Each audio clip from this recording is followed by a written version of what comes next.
चलिए भाई, तो हमारा पहला सवाल है हमारे एक विद्यार्थी का। इनका मैं पढ़ के बता देता हूं। सर, हम पिछले 3 सालों से रेलवे की तैयारी कर रहे हैं, पर मेरी मैथ से ठीक ना होने की वजह से 2019 का रेलवे वैकेंसी में 1 नंबर से सिलेक्शन नहीं हो पाया। पर अब आपके सानिध्य में मेरा मैथ्स बहुत ही अच्छा हो गया है। मेरे क्वेश्चन ये है कि सिर्फ हम रेलवे की तैयारी कंटिन्यू करें या बीच में जो वैकेंसी आए उसकी तैयारी भी करें। मेरा मार्गदर्शन करें गुरुजी। इनका नाम है दीपक कुमार। मोबाइल नंबर मैंने हटा दिया है। ये बिहार से हैं, बिहार में दरभंगा से हैं और मैथ फाउंडेशन बैच के ये स्टूडेंट हैं। और ये एक ऐसा सवाल है जो बहुत सारे विद्यार्थियों के मन में आया है।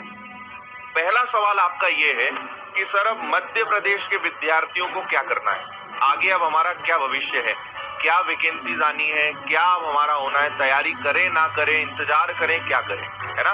मैं आपको छोटी छोटी चीजें बता देता हूं कि आपको क्या करना चाहिए, ये आप थोड़ा सा ध्यान रखिए। देखिए, हमारे पास सबसे पहले तो एक बहुत अच्छा ऑप्शन है जो है एसएससी। ठीक है, एसएससी का एग्जाम हर साल होता ही होता है ना। दूसरी बात, अगर हम बात करें तो जैसे दिल्ली पुलिस का एग्जाम हो गया जो 2 से 3 साल में एक बार होता है। एसएससी के अंदर ही बहुत सारे एग्जाम्स होते हैं। आपको पता है कि सीजीएल हो गया, सीएचएसएल हो गया, जीडी हो गया, एमटीएस हो गया, है ना। ये सब एसएससी का पार्ट हो जाता है। फिर इसके अलावा अदर भी वैकेंसीज आती रहती है। फिर पर्टिकुलर स्टेट की कुछ ना कुछ वैकेंसी कभी कभी आती रहती है। जैसे मध्य प्रदेश की बात करें तो सब इंस्पेक्टर आना है ना।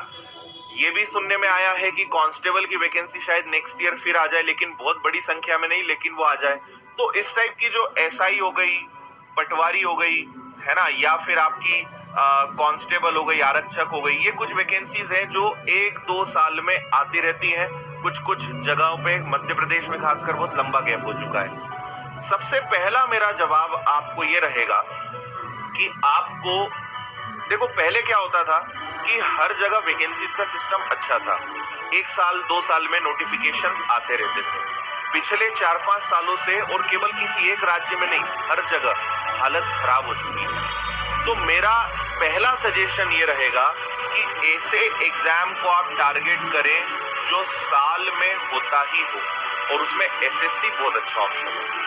एसएससी को लेके आपको थोड़ा सीरियस होना चाहिए।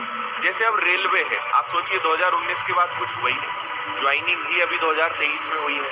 तो 2019 के बाद 2023 में ज्वाइनिंग हुई है, अभी आगे के एग्जाम्स का पता नहीं है। तो आपको ऐसे एग्जाम्स की तरफ डेफिनेटली मूव करना चाहिए जो हर साल होते हैं।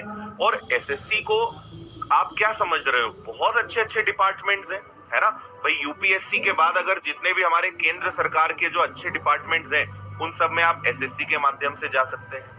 तो सीजीएल आप इंस्पेक्टर या ऑफिसर बन सकते हो, सीएचएसएल है या एमटीएस है तो इनके माध्यम से आप असिस्टेंट या क्लर्क लेवल के जॉब आपको मिलते हैं। जीडी है तो आपको भारतीय सेना में जो है काम करने का मौका मिलता है, बीएसएफ, सीआरपीएफ, सीआईएसएफ। तो आपका जो भी सपना है वो आप इसके माध्यम से कहीं ना कहीं पूरा कर सकते हैं। दूसरी एक और बात मैं यहाँ पर क्या सलाह देता हूँ, एक और मेरा कारण क्या है कि ये जो एग्जाम्स होते हैं इनके लिए आपको नया कुछ नहीं पढ़ना है भाई। आप किसी भी एग्जाम को देखेंगे, मैथ्स, रीजनिंग, जीएस और साइंस, ये तो आएगा ही आएगा, प्लस करंट अफेयर्स। तो आपको अलग से कुछ नहीं पढ़ना है, आपको बस थोड़ा सा लेवल बढ़ाना है, आपको प्रैक्टिस बढ़ानी है, आपको थोड़े से टेस्ट इन एग्जाम्स के लगाने हैं। तो आगे से जो भी इनके एग्जाम्स आए, मेरा आपको सजेशन है, आपने भले ना सोचा हो कि मुझे इस तरफ नहीं जाना है, मुझे इन एग्जाम्स को टारगेट नहीं करना है, लेकिन मैं आपको सजेस्ट करूंगा कि आप इनके फॉर्म जरूर भरें। सिलेबस में कुछ अलग नहीं होता है, सब्जेक्ट आप वही पढ़ रहे हो जो आप अपने राज्य के या किसी अदर एग्जाम्स के लिए पढ़ रहे हो। तो आपको दूसरे एग्जाम्स को भी टारगेट करना चाहिए।